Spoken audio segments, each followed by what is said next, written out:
Hi Year 5, Miss Bridges here, and today we are on our final chapter of The Indian in the Cupboard. So we're going to be finishing that today.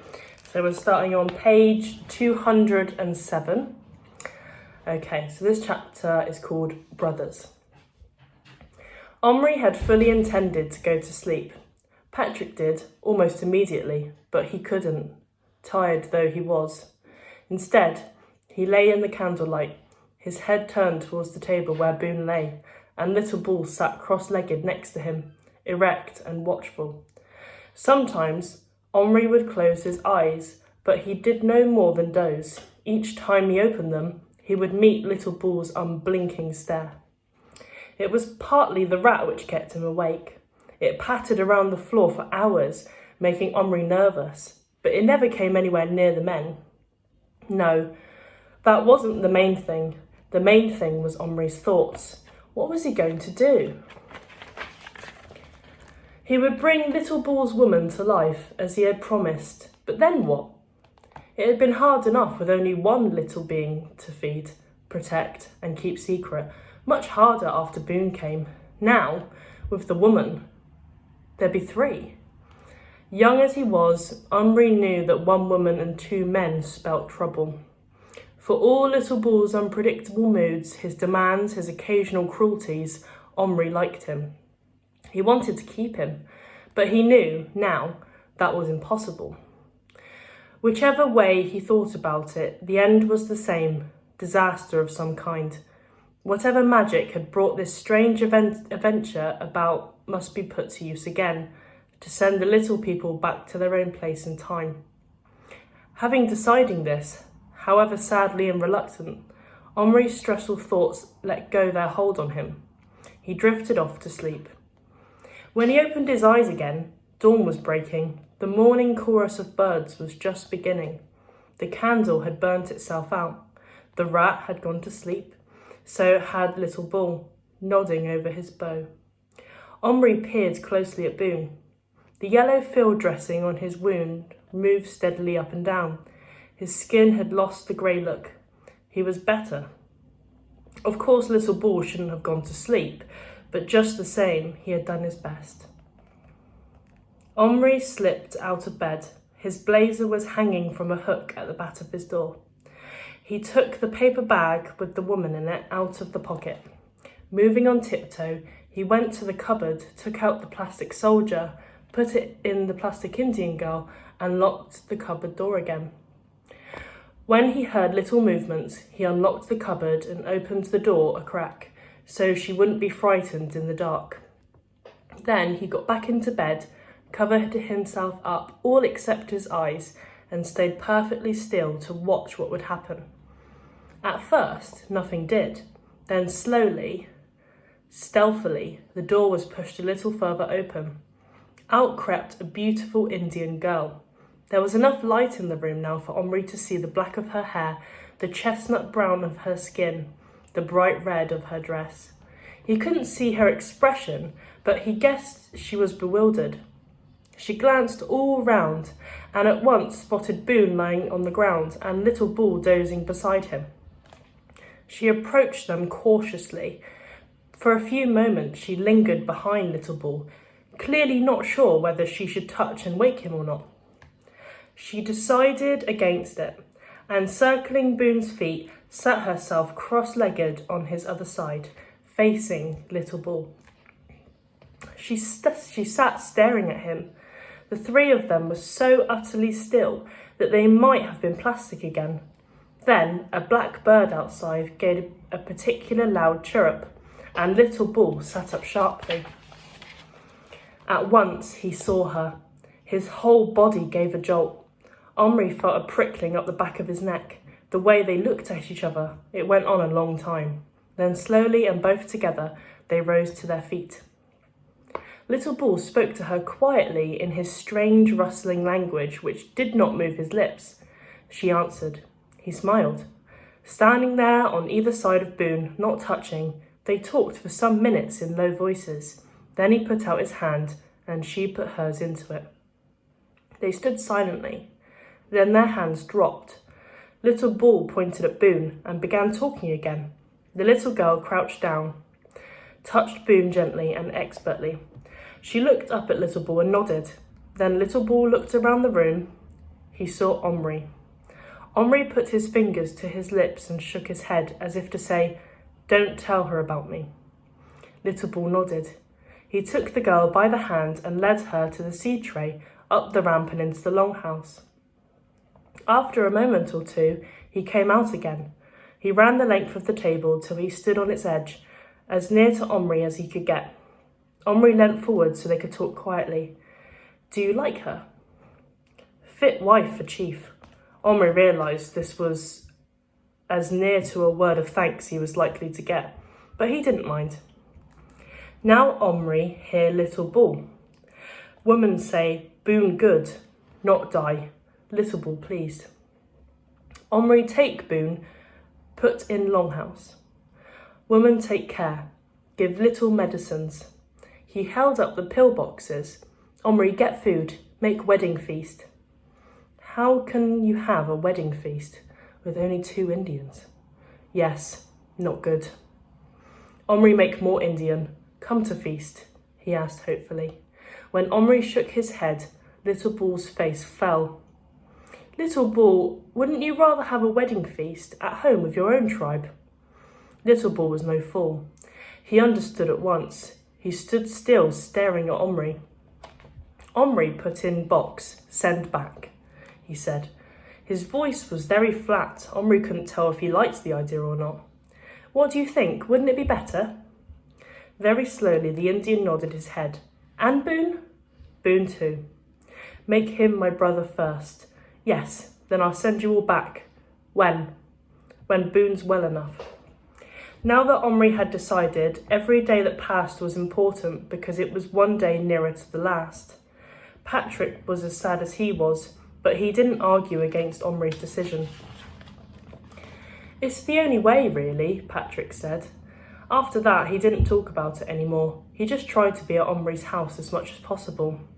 He couldn't do things with Boone much, of course, even though, in a day or two, Boone was sitting up in the longhouse and demanding to talk to his horse, which was brought to the entrance for the purpose, and whining for all of the special food and drink.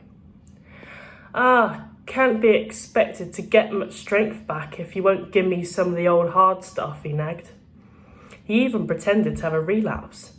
Omri pinched a nose dropful of whiskey from his parents' drink cupboard and squeezed 2 large drops down Boone's throat before the Indian girl, whose name was Twin Stars, a reference to her bright eyes, Omri supposed, succeeded in conveying the fact that Boone was perfectly all right and that his faint was faked.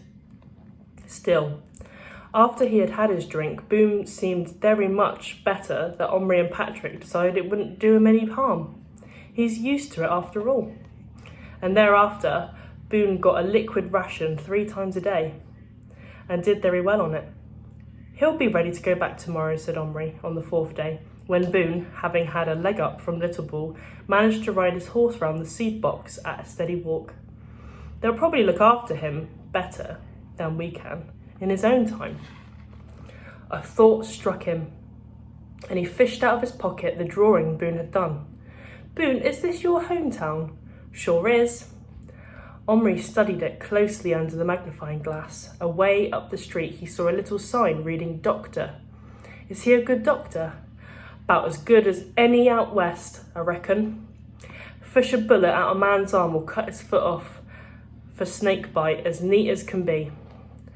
I seen him bring an old pal of mine back from the dead, near enough by putting a hot coal in his belly button. He never operates till a man's dead drunk, and he won't charge extra for the liquor neither. Omri and Patrick looked at each other.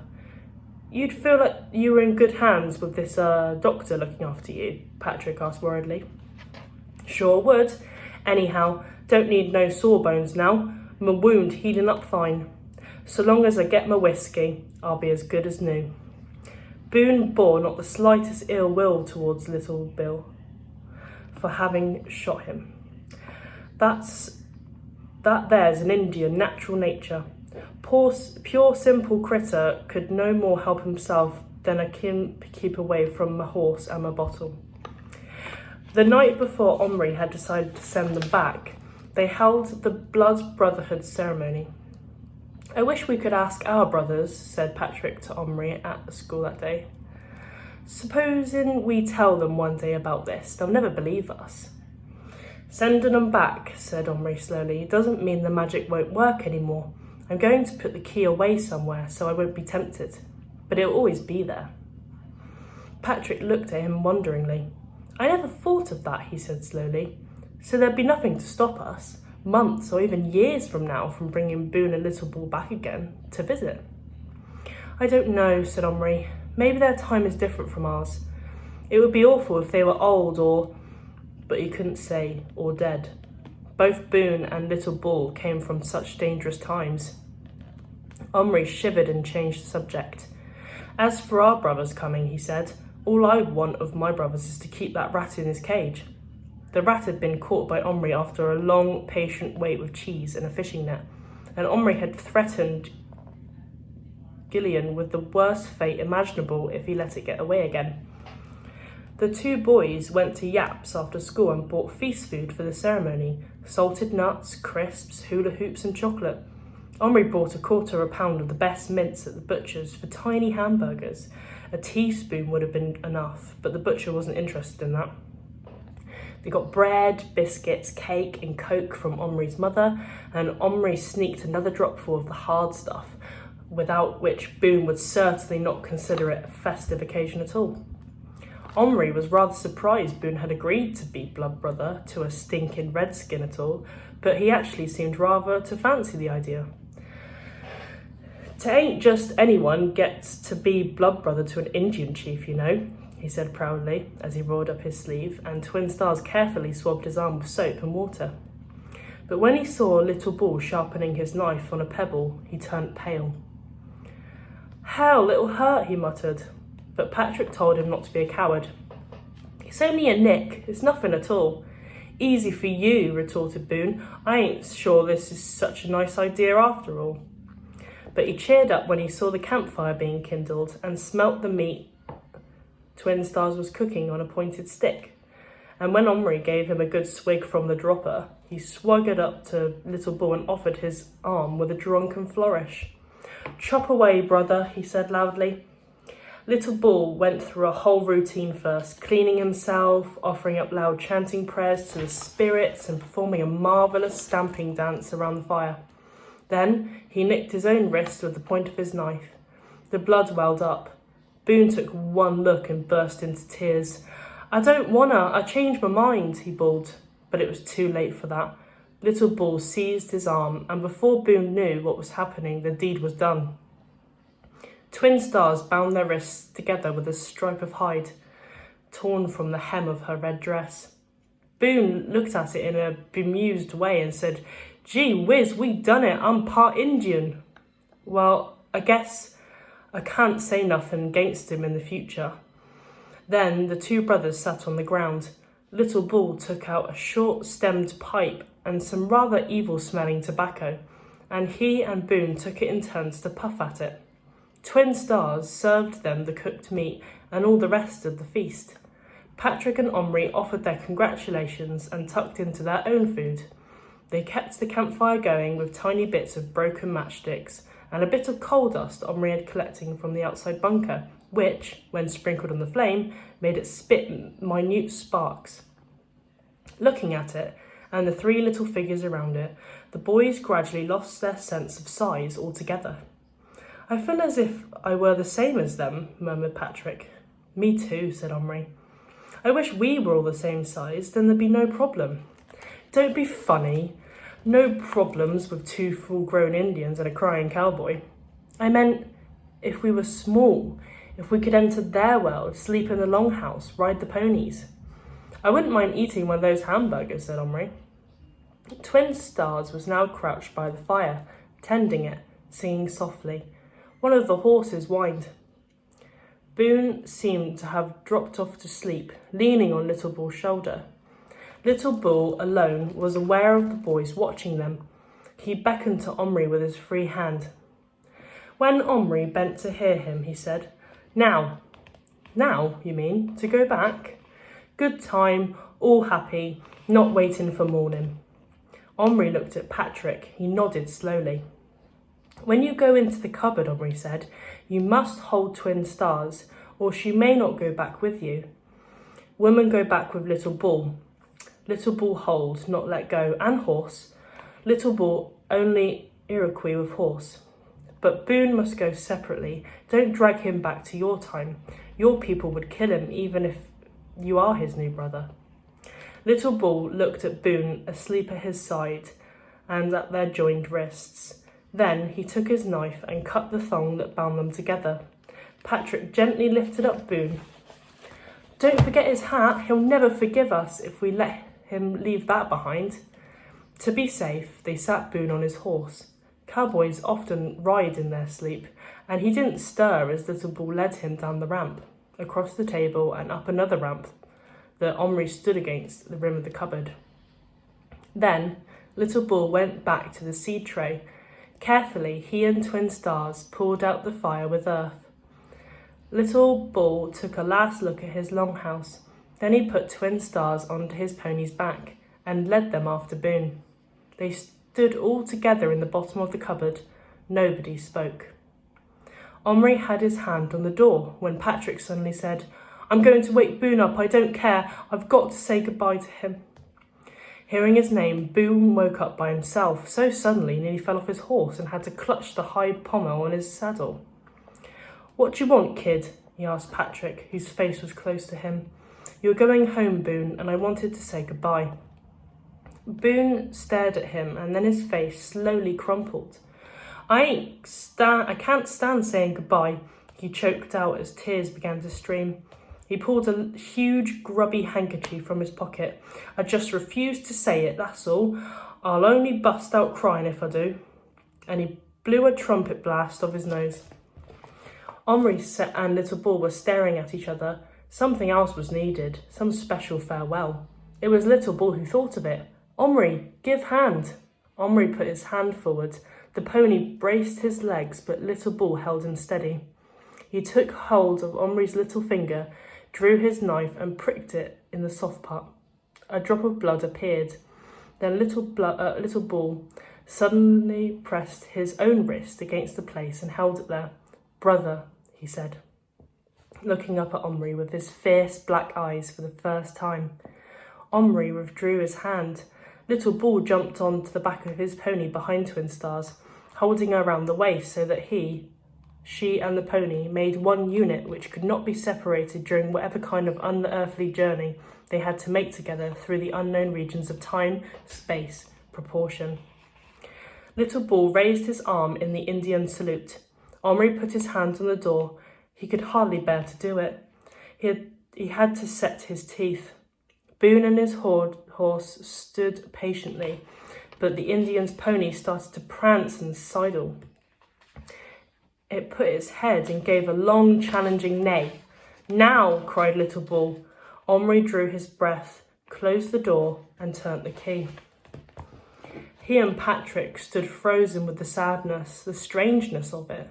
The magic was working at this moment. Both of them silently counted 10. Then very slowly, Omri, whose hand had not left the key, turned it back again and swung open the door.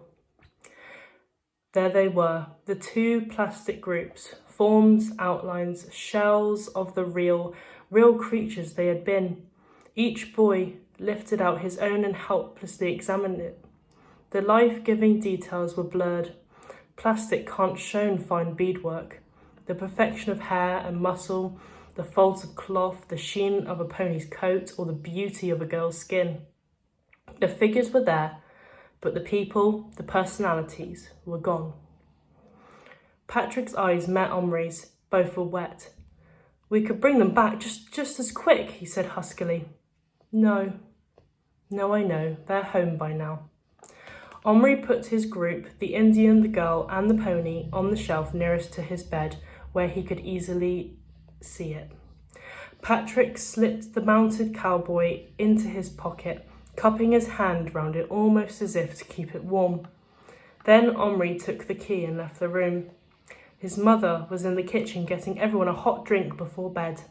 She took one look at Omri's face and her hands became still. What's happened? What's wrong? Nothing, Mum. I want you to keep this key.